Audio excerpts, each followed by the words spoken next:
Milhões de ucranianos sem acesso à eletricidade após bombardeamentos de terça-feira. Kremlin mantém que os alvos da Rússia são apenas militares. Míssil que caiu na Polónia será da defesa antiaérea ucraniana, mas Kremlin é apontado como responsável indireto devido aos bombardeamentos que mantém sobre a Ucrânia. Irão endurece medidas de repressão e condena à morte mais 3 manifestantes.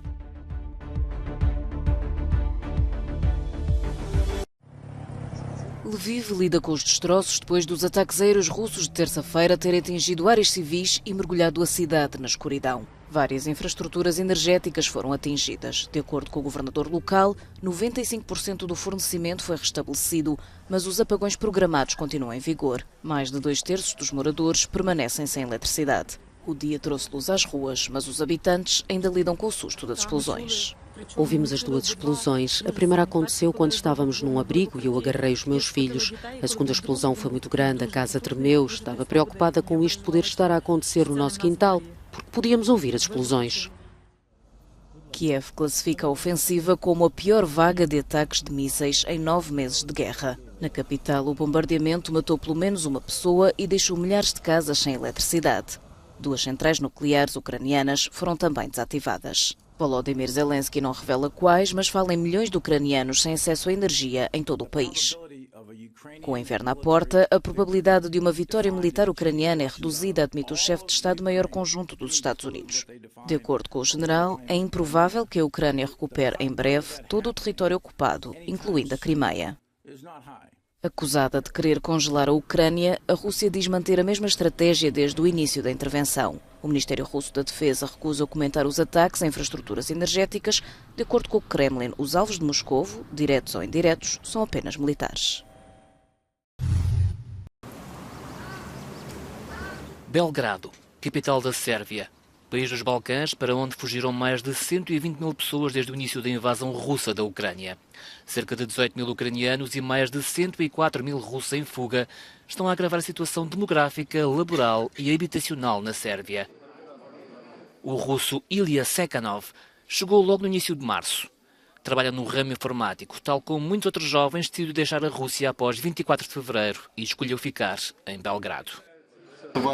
Temos aqui muitas oportunidades, até mesmo algumas que não encontramos em Moscovo. Há muito por onde escolher, seja no ramo do imobiliário, na informática ou noutros setores.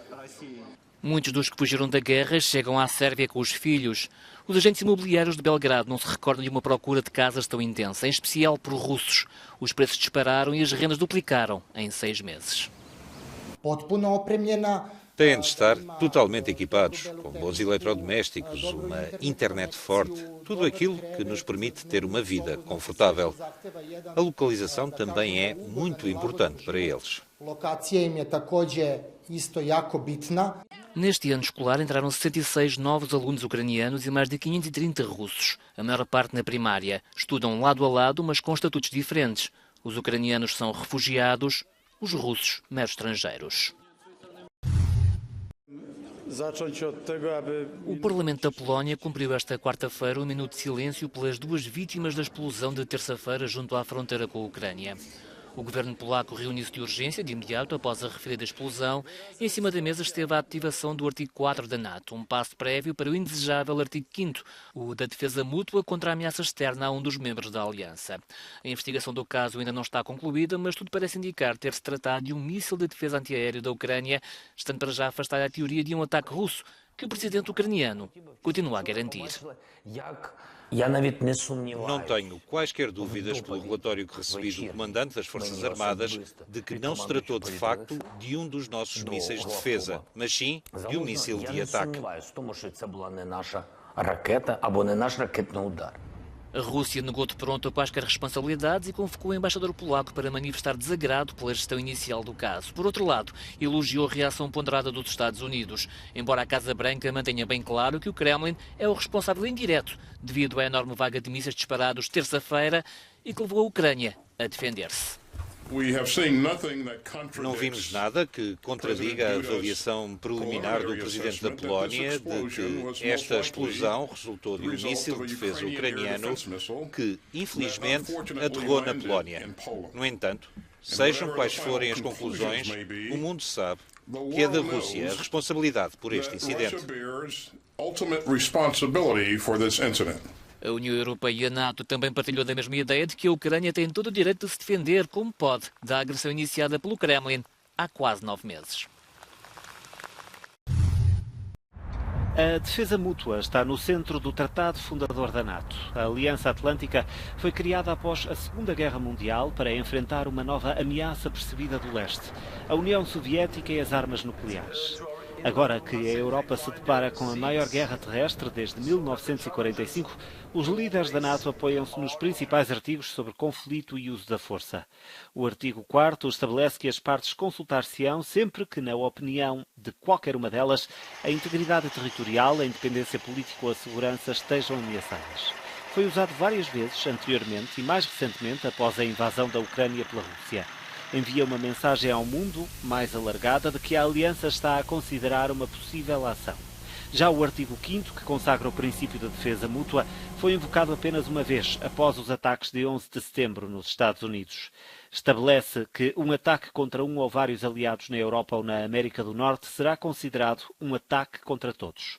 O texto compromete os parceiros a prestar assistência em todas as ações consideradas necessárias, incluindo o uso da força. O artigo 5º do Tratado do Atlântico Norte foi acionado no dia seguinte ao 11 de setembro. Em poucas semanas, uma operação liderada pela NATO, apoiada pelas Nações Unidas, estava em andamento no Afeganistão contra os talibãs.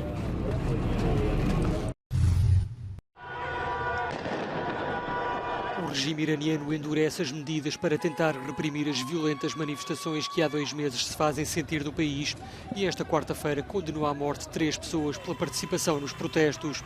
São já 5 as sentenças de morte emitidas pela Justiça, a que se juntam os abusos das forças policiais. Imagens publicadas nas redes sociais mostram a polícia a abrir fogo sobre a multidão numa estação de metro e a agredir mulheres de cabeça descoberta. De acordo com a organização não-governamental Iran Human Rights, desde o início dos protestos já perderam a vida 342 pessoas, a que se juntam mais de 15 mil detenções. Entre os detidos, cerca de 2 dezenas arrisca a pena de morte. Na origem da onda de violência está a morte de Mahsa Amini, a 16 de setembro, numa esquadra de polícia, após ter sido detida por não usar o véu islâmico de forma adequada.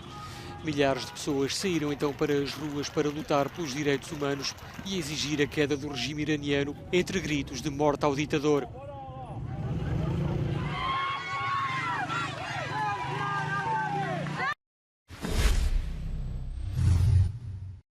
A economia russa continua a contrair-se pelo segundo trimestre consecutivo. As sanções ocidentais, resposta à invasão da Ucrânia, parecem ajudar a mergulhar a economia numa recessão. O produto interno bruto caiu 4% numa base anual entre agosto e outubro. Estima-se que 1 milhar de empresas ocidentais e centenas de milhares de pessoas tenham abandonado o país. Muitos russos temiam ser recrutados para a guerra. Nos Estados Unidos, os republicanos já têm os lugares necessários, 218, para conseguir o controlo da Câmara dos Representantes, a Câmara Baixa do Congresso. Ainda assim, os resultados ficaram aquém dos previstos pelo partido antes das eleições, mas dá aos republicanos a possibilidade de porem em causa a agenda do presidente Joe Biden para os próximos 2 anos.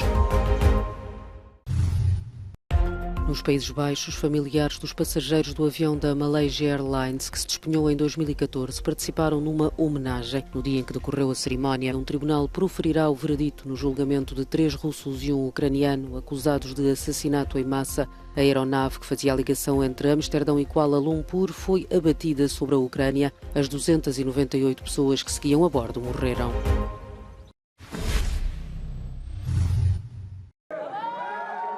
Charles Caudrelier tornou o seu sonho de infância em realidade e venceu a 12ª edição da Rota do Rum. O velejador francês de 48 anos não deu hipóteses nesta regata transatlântica em solitário e sem escalas e completou a ligação entre o porto francês de Saint-Malo e Pointe-à-Pitre, na ilha francesa de Guadeloupe, em 6 dias, 19 horas, 47 minutos e 25 segundos.